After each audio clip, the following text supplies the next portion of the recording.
درود وطن و درود هموطن. امیدوارم که همه کس خوب و صحت و سلامت و خانواد هم باشه.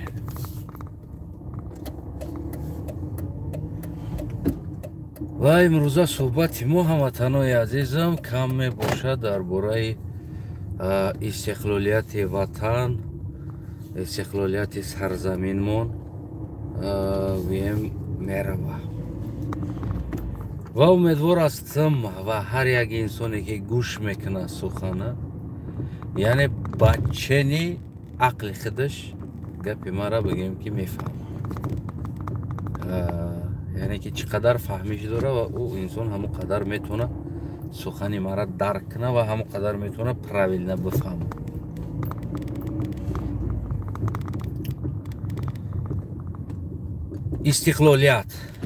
استقلالیت چیست اصلا؟ استقلالیت و چندین استقلالیت میشود و بسیار میشنوم که انسان ها ناراضگی میکنن که ما استقلالیت نداریم، ما استقلالیت قبول نداریم، استقلالیت رحمانوف است و دیم گوناگون حرف ها.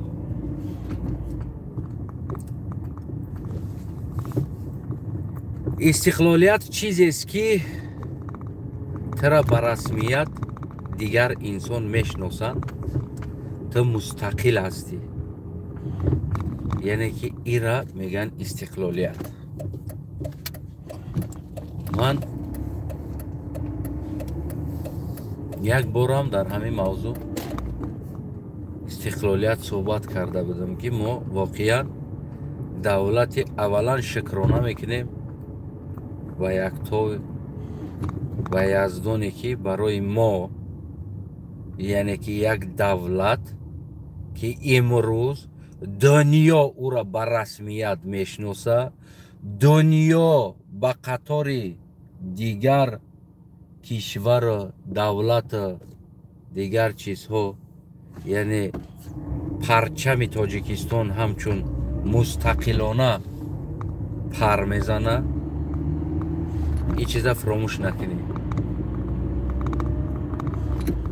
و دنیا اسعار ملی، یعنی که بعضی دولت های اروپایی اگر خیلی بگیریم مستقلیت خود اسعار ملی دا ندارن، یعنی فینانسوی مستقلیت ندارن، اسعار ملی خود ندارن دولت ها، یعنی یک یورقتی کار میکنن.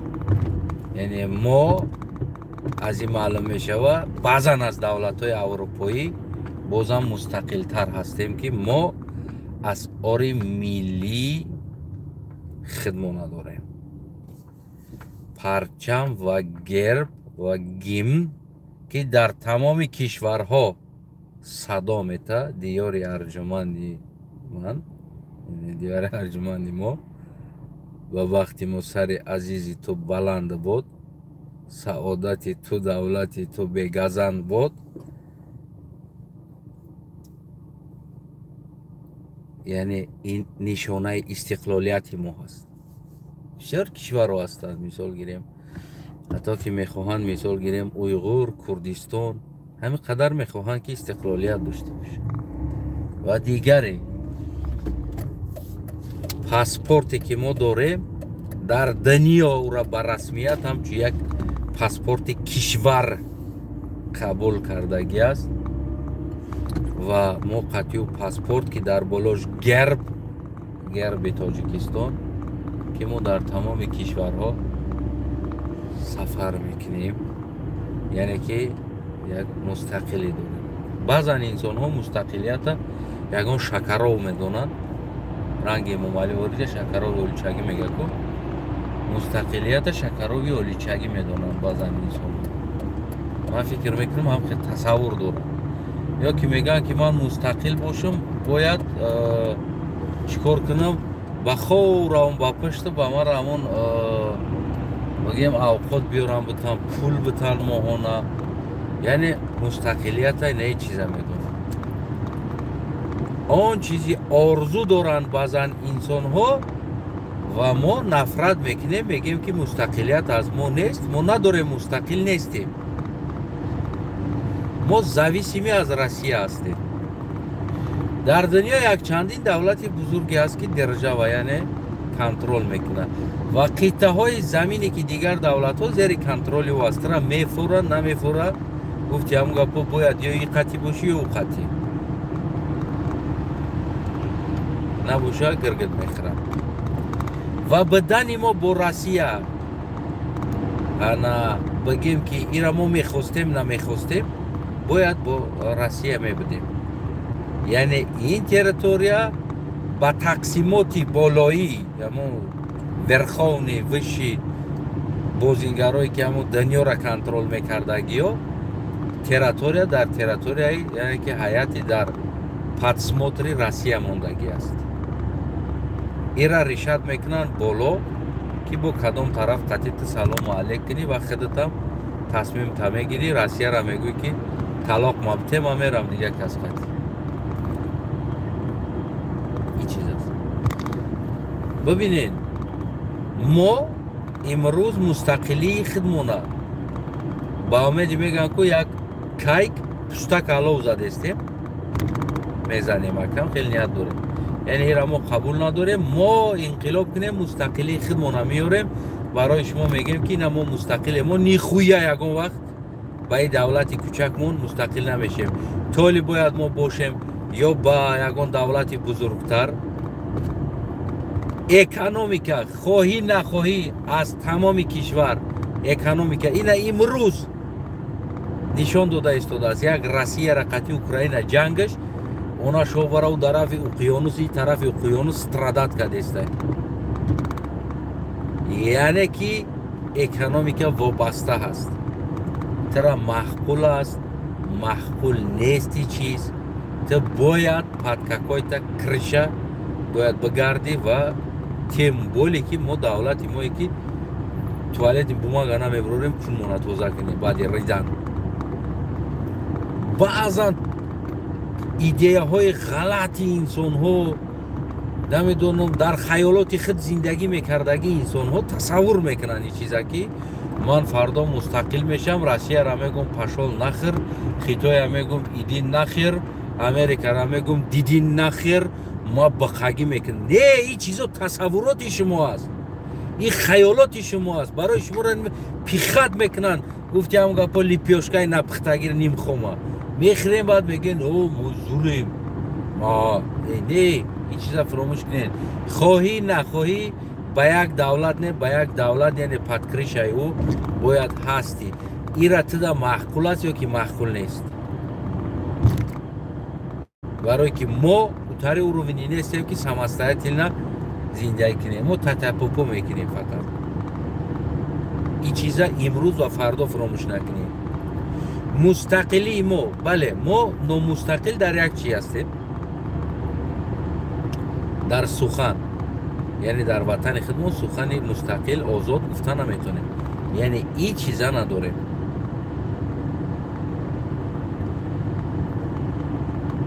ما این چیزا نداریم. اتک اسعار ملی داریم، گیم داریم، پاسپورت داریم، پایتخت ما بر رسمیت در دنیا شناخته شده است. در بر پرچم های تمام دنیای شناخته شده پرچم ما قامت می افروزه در اونجا می ایسته. یعنی این نشانه مستقلیت تاجیکستان است که ما مستقلیم. دنیا ما را و رسمیت می شناسه که ما یک دولت هستیم. به نزدیکی درباره کریم یا که درباره بگیم که دلنر النر چون دانسک لوگانسک توقیف چی گفت؟ ما یو را نمیشناسیم به رسمیت. فلان دولت هایی که امروز سمازخوات کردگیان ما را به رسمیت نمیشناسیم. یعنی در بر پرچم های عالم که هم پرچم ها میسته. یعنی نگاه که بسیار دولت هایی که خود مختاری میکنن پرچمشون نیست در اونجا. برای که اونا را دنیا به رسمیت نمیشناسه و در موبایل نما پرچم تاجیکستان ایستادگی است. این فخر من هست. نمیدونم کسی که اگر نوتوغری میفهمه او پرابلم شخصی خیلی است.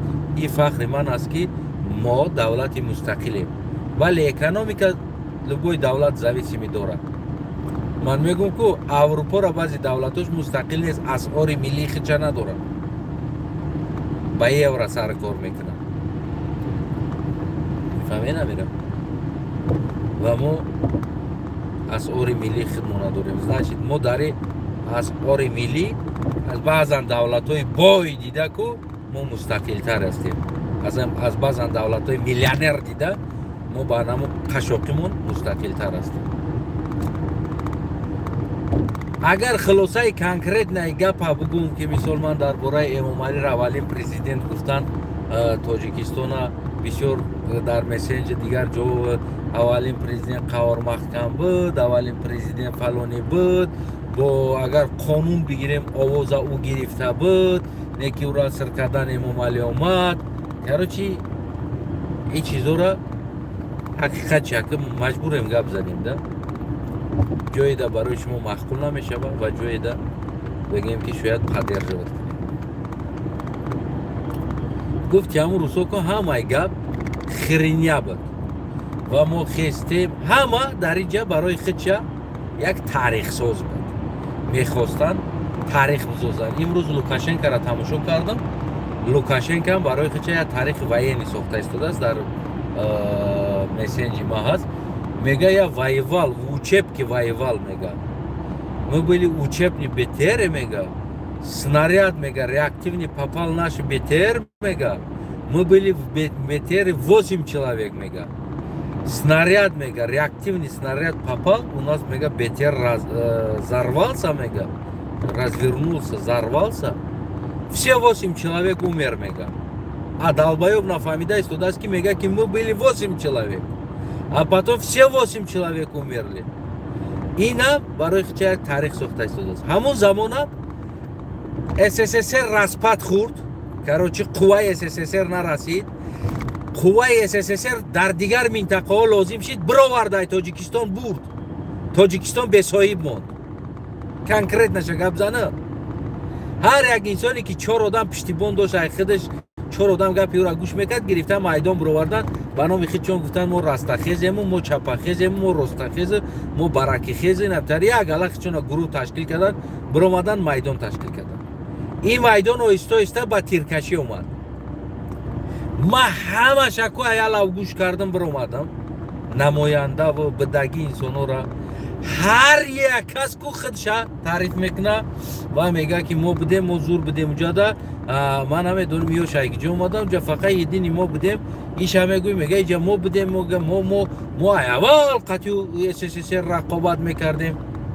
کراچی کم پیونسکم کم گفتی همون گپو ده سورا از یاد کردگی هم وقت اپوزیسیا شد. خیز خلاص استاز تو آمد ده تقسیم شد. ده تقسیم شد. پیدا شد حزب نهضت اسلام. این هم خیز گو ما 70 سالی سو گو مبارزه میبرم. ما هم تاریخ 70 ساله داریم با برابر SSSR. مایل این طرفش خیز 4 گفتی همون گپو و تورم چیکو تراکتور چیکو ای طرفش خیستن. ای طرف 4 آدم دیگه سه سورای از یاد کرده بودن خیستن گفتم دولت اسلامی میکنیم. شپیدن بین خود چون و کدام طرف ده که کدام انسان منفیت خودش داشت پول داد یراق داد. اولیش میگه که موی چی نکده ما را ای کشت. اوش میگه که موی چی نکده ما را ای کشت. همه هیچی نکد گناهگار ما از تنایف برآمدم. ایش هم به گناه برآمد گوش کردم، اوش هم به گناه برآمد. خلاص عاقبت ما فهمیدم که ما گوش کردگی انسان همین گنده ما بودم که همی را گوش کردم. ما پول نیروز که استوریاش الک گذراندم همش هم گوش کرده. خید کردم که کراچی همه دروغ میگه، همه برای خودش تاریخ میخواه بسازه. ایسی نمی 4 انسانی که نمیدونم اوزو بیلو یاد کردن اومدن. ایس تراکتور چیکه گیر چیکه نمیدونم گفتی هم گپو تورم چیک جمع شدن اومدن شپیدن.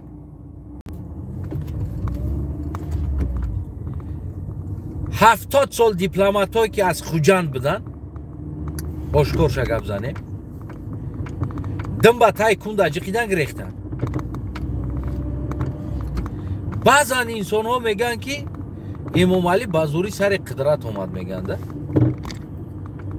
ریال نه شما فکر کنید و ریال نه گوش کنید، ریال نه انالیزه رو کنید. خطون بیاین ما که آشکارتر شگب زنم. SSSR یا که کرملی که 70 سال با سیاستمدارای خوجند کار کردگی نمیتونیست که چور گر چی که تراکتور چی که تورم چی که یا طرفه کنه. چی خیلی امام علی سر قدرت اومد. ریال نگرم تا مرد گوری انالیز کنی تماشا کنی. خودی چیزا دستگیری کردگی الیتای همون زمانی خوجند یعنی ولایتی سوخت. چی خیلی الیتا ایرا دستگیر کرد. الیتای ولایتی سوخت اصلا طرفداری اسلامی نبود. میتونستن که اسلامی را طرفداری کنن. ولی بعضی هاش گوش میکنم فلانی برآمد گفت طرفداری از ای کرد، حرف زد گفت نه این بازی سیاسی های یک پشتیبانی میکنی یک شتش میزنی هم خیلی است. این بازی سیاسی های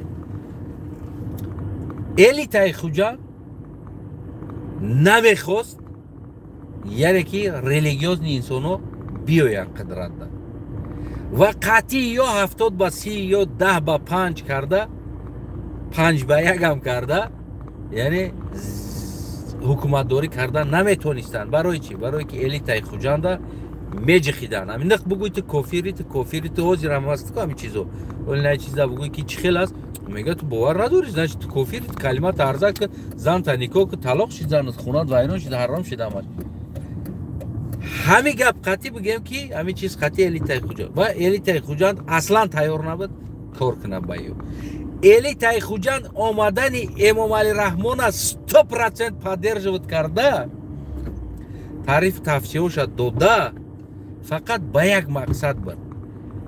ایو جنگ کرده ایستادن اینو راست نمیگیرن امروز هم فردا هم بس فردا هم یک سال 2 سال هم بینشته یا دیگریش هم میزنن میکشن توزه میشوه. بعد الیتای خوجند با ما گلستکو را میبندیم همون زمان. بعد میویم بسم الله الرحمن الرحیم گفته با مردم ده با همون لخطرون پیخت کرده رفتن میگیریم دلشی یعنی که دولت داری میکنیم. الیتای خوجند با این مقصد پدر جود کرد اینمی گروه ها اینمی سنگک تورم چی که تراکتر چی که بگیم نمیدونم کالخوز چی که اینمی را پدر جود کرد. ویس الیتای خوجند پولنی سویت داد در کرمل نباشه کرمل ده یورا گم کردن دکرده بود. برای چی گم نکرد؟ برای که از این طرف خطرش ایستادگی بود. برای همو میگن که درد بد بلاش دواش بد میگن که میدونه درد بد دواش بد میگن که یعنی این یک درد بد یک طرف بود دواش اینمی بد بود. دوای بزنین بین دیگریتون بیا حکومت تقسیم تون میکنه میتیم نه ورمینی اینو همه نقشه ها ورمینی بدن نه اینکه فشاژیزن 30 سال امام علی را آوردن. این ستافکا ورمینی ستافکا بود موندنی اینو را آوردن سر قدرت دن نباشه. اگر که الیتای خوجند میستاد اینسون 70 سال قطعی یک آدم قطعی مردی کاری کنی اگر کو بعد یک آدم قطعی بگوی که نه آدم قطعی برامو زکه سبزه شکتورا کو با میگوی من آدم نمیدونم چه خیلی کار میکنه من نه بچه قطعی 70 سال شکتور زده استم این اشتیاق کار میکنه من قطعی امرای خودم کار میکنم. همین خیل 70 سال خوجند قطعی کار کردگی کرمل یکی اومده دنگره قطعی کار نمیکنه اگر که تفسیه از همین جنه باشه. دستگیری از همه جا نباشه کار نمیره و او طرف تو دنگره همه این نقشه ها ورمینی بدن میمونیم ایشا 70 متر ایشا 30 متر خشخشک میکنیم یا بین یا دیگرش میزنن نابود میکنن بعد ما ایشا میگیریم نابود میکنیم نو ایجا دیدن Кремль ки оказывается тупик управлять легче. یعنی که از الیتای خوجنده یا وفادار است و استا الیت را خوجنده هم گرفتن ایشا کشتن ایشا ترمه کردن ایشا سر کردن ایشا دنگ داو دختن خلاص نابود شد گم شد خاموش но при этом 100% гарантия метам агар окей элитаи хуҷанд ҳамун замон намешид ставка дар и тараф намешид ё намеомадан ягон сари қудрат омада наметонистанд барои чи барое ки мо конкретно зависими будем ва худи россия ҳолаташ бад распадшавӣ ис латвияи даст рафтеста ис литва рафтеста айдаст ис грузия айдаст рафтеста ис азарбайҷан айдаст рафтеста ус узбекистон тақсим шида истодааст баъд распад шида дай бора ма гап задагим дар бораи распад яъне ки ҳамин хел шид ва ин неъмати мустақилиам мо ҳам дар ҳамун кунҷо байни кӯҳода мо дам насиб кардамон дар инҷа на саҳми эмомалӣ ҳаст на саҳми раҳмоналӣ ҳаст на саҳми дигар кас просто мо ҳамун крайда мондем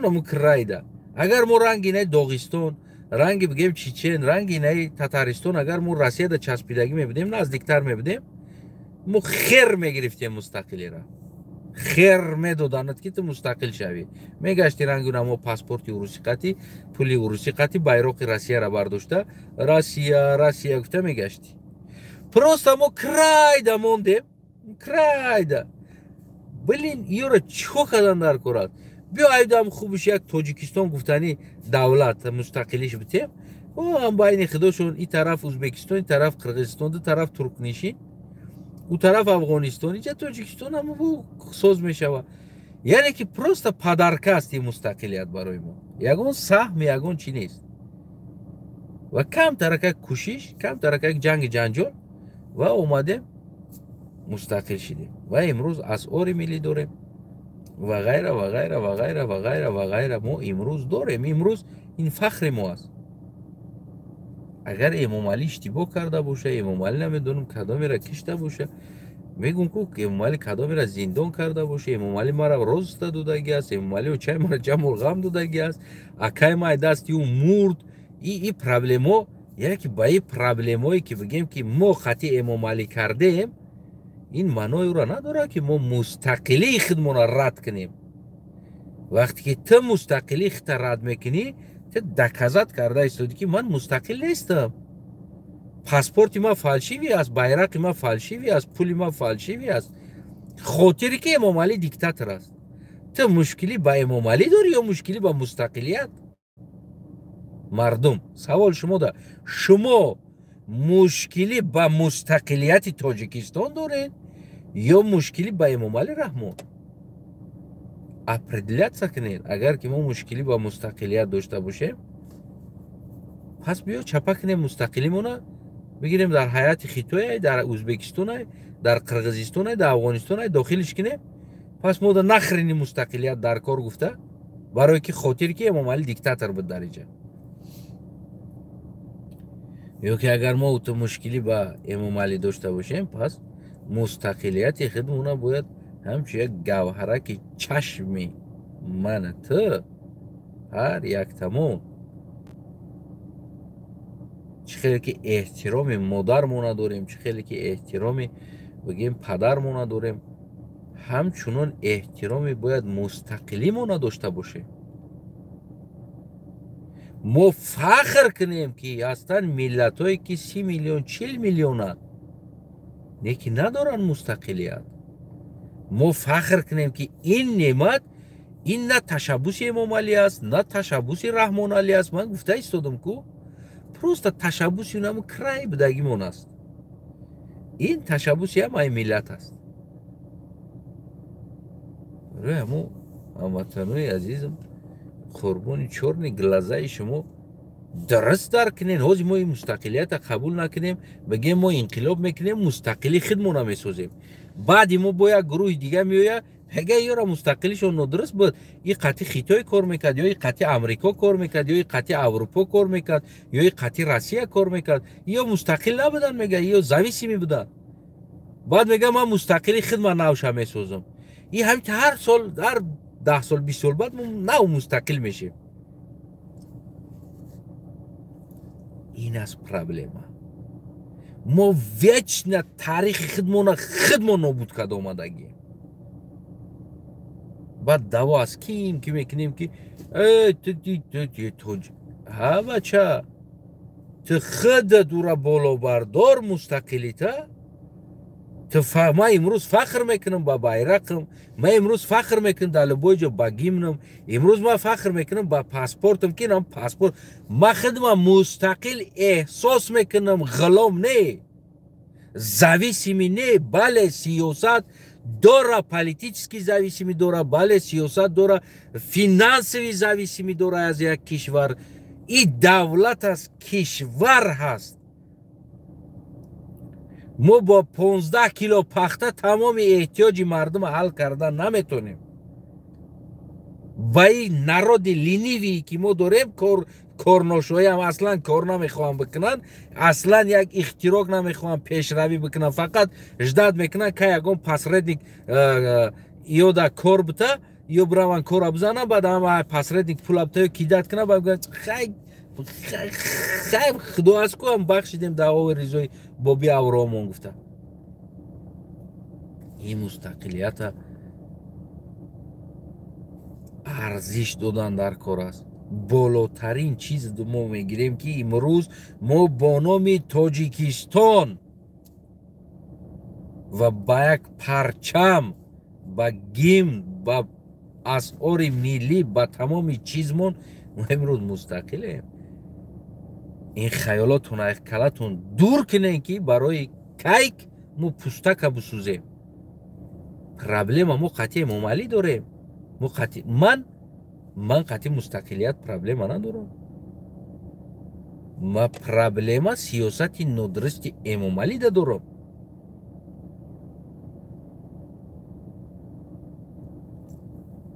ما فخر میکنم که در هر جا من مستقل از دولت مستقل تاجیکستان بگم آدم ها میشناسن، اینترنت دا میزنن تاجیکستان، یا که در آن دا میرم در دیگر جا میرم، در تمام قطار بیرق دنیا که دولت های رسمی و رسمی بیرق تاجیکستان قامت افروختگی در شمال جلوه میزنم، میگم وطنی ما در نمی قطار است، قطار دنیا دا مستقل شناخته شدگی است. میدانم این مردم ما را کلش گیج نکنید تره که ما مستقل نیسته، ما زویسیمیه، ما امامالی مستقل است، ما را فروختگی هستن امامالی. ای بچه ما هیچ اختراق نمیکنیم. ما فلان فایز درآمد ما ای روسیه هست، بودجه ما بله 100% درست میگوی، زیاد هم است. یکی ای یگان گرم پیشپایی در مستقل بدن ایتا نمیتید. خیال نکنه امریکای از نیمی دنیا کو کردیت داره، قرض داره که دلار خزینه دلار است. امریکا از خودی همون دلار قرض دار است دولتش، یا که از دیگر کشورها کو قرض دار است. نفت میگیره ای دوبای قرض دار است، ای دیگر جو قرض دار است. خیتای است با از دیگر کشورها قرض دار است. یعنی اکونومیک همین خیلی میشه و قرض میگیری، قرض میتی. ببینین افغانستان با هیچی نداشتنش، خلقش هم که گشنه بدنش، تاجیکستان آوزد فلان قدر پول کمک داد که در حالت اون طرف بره مرده ایستادن ای گشنه گیره مردمش. این دولتداری از زویسی میشه و این علامتی اون نیست که مستقل نیستی تو. تمام تو کراچی Emomali mustaqil است. من سخت‌تر نگفتم که خفه کردن نمونم خلق مردم خفه کردن نمونم. بعضا گفتنی ها داشتم اما خودداری کردم که مردم عزیز ما خفه نشوند. هموطنی عزیزمان، در حالتی که مستقلیت صحبت می رود که مستقلیت چیست، اول بآموزین چیست مستقلیت، یعنی چرا ما مستقل هستیم. در حالتی ما را تمام دنیا به رسمیت میشناسه که ما کشور مستقل هستیم.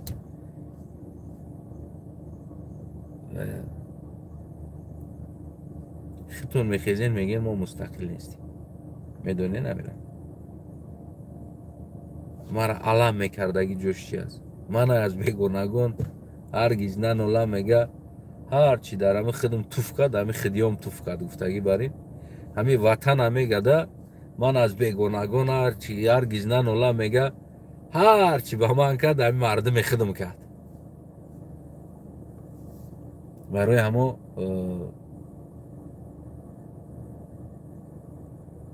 اگر شما مشکلی با امام علی داره، اگر سیاست رحمانوف نادرست است و ناراضی از این هستید و کوشش کنین تنها چقشن با همین سیاست گرفته رحمانوف نادرستیش، یعنی که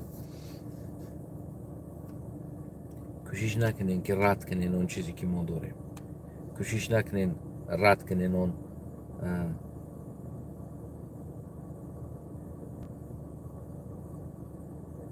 استقلالیت مبارک، کوشش نکنین که پای زنین ده. یعنی مستقل ما در هر جا باید فخر کنیم که ما مستقلیم. در هر جا میگم که انسان‌های هستن 40 میلیون و 30 میلیون اهالی هم، اما نه اسعار ملی دارن نه پرچم نه بگیم چیز. بله دارن ساختگی هستن اما او را هیچ که قبول نمیکنه. یگان دنیا او را همچه یک دولت همچه اسعار ملی اون دولت قبول نمیکنه. ما خودشون با خودشون گفتیم گفت چوچقه کده میگردن بینشون. قربون چشمی همتون شم هموطنای عزیز و اون چیزی که از باباهای ما گذشتگان ما 1000 ساله 1500 ساله 10000 ساله و 3000 ساله و 5000 ساله تاریخ ما که پیش از این بگیم که اسلام هست، یعنی زردوشت بود پرست بودن نه بگیم هر چیزی که بودن، این تاریخ ما هست. این با دین با آیین با رسمیت یگان گرم ضرر نداره. باید ایرا ما دوست بداریم، باید ما ایرا در دنیا بخیزونیم، باید ما دکزت کنیم که ما کیا هستیم، از کدام عصرها ما هستیم، از کدام عصرها ما دولت دار بدیم. ما دولت داریمون باید نشان بدیم در دنیا که ما این همه منطقه ده اولادهای ما بابا کلون یک علا کلون بابای ما 5000 سال 7000 سال 10000 سال پیش نتر پیولا داشتن، نتر چای داشتن، نتر اوقات داشتن، اینتر زندگی میکردن، اینتر بود داشتن، بودا پرستش میکردن، اینتر علاوه پرستش میکردن، زردوش بود و غیره و غیره و غیره. از این شرم نداره. تاریختون نگاه داشتن شما را دوزخ نمیبره. میفهمی نمیره. خدا نگهبانتون. فکر نظرتون زیر کامنت بنویسید.